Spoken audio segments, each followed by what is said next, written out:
Hi, I'm Charles Hatley with Melone Hatley PC, where we are your partners through the divorce process. What we've seen lately is a lot of people calling us talking about being tracked or being recorded by using electronic devices like AirTags, Ring cameras, or any other sort of electronic items that can record you easily that somebody else would have access to. The electronics are very problematic because as our laws try to curb tracking of individuals, try to curb recording of individuals, they don't always keep up as quickly as we would like. One example is Ring cameras. If you are separating from your spouse or there's been an instance of family violence and the other side has had to move out, they may still have access to the Ring cameras in the home. They always had access to those cameras, so they're not doing anything wrong by continuing to have access to those cameras. What that allows them to do is watch you coming and going, listen to the conversations in the home, keep recordings of things that are going on, and it allows them to really gather evidence against you that may not be against the law. The other thing that we see is AirTags. What we have started seeing is people using AirTags to put on their cars, to put in their children's backpacks, to put in their wallets, so that if they lose them, they're able to find them easily. Prior to any sort of separation, their access to the AirTags were allowed. So after the separation, they're still accessing the AirTags and tracing the individual that maybe they shouldn't be tracing at this point in time.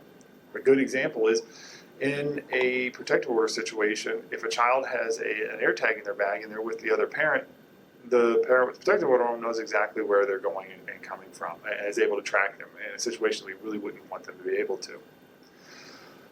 There are simple steps that you can take to stop the ability of the other side to access these items. The first is unplug them. So Ring cameras, things like that, unplug them at your house so the other side can't get access to them. Or change the password in your house. So you change the password on your Wi-Fi to your house, the Ring cameras can't connect back to the password, the other side is not able to see anything.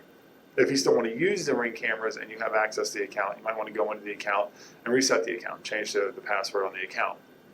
For AirTag trackers, if you have an iPhone, your iPhone will beep and let you know if there's an AirTag tracker nearby. So if somebody's dropped one in your car, your iPhone will beep and let you know, hey, there's an AirTag tracker nearby.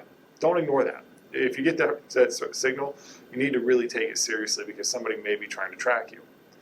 If you remember that you and your spouse had dropped an AirTag into your child's book bag at some point, you're going to want to get that back out and turn it off. You can also reset your phone. So if you believe that the other side has put some sort of software on your phone that allows them to track you, you can reset your phone. That'll help you get rid of any software that you're not aware of, as well as go into your phone settings and make sure that you're not sharing your location with the person that you no longer want to know where you are. If for some reason you find an AirTag or similar Bluetooth tracking device on your car or somewhere near you that you didn't know about, that wasn't there prior to the separation, you should really turn it into the police. When those items are purchased, usually there's a serial number associated with them, so the police are able to use the serial number on those items to go back and find out exactly who purchased those items. If you or someone you know believes they're being tracked or is having these issues with electronics in their house, have them give us a call. We can kind of walk them through the steps that they need to take to make sure that they are fully protected through this process.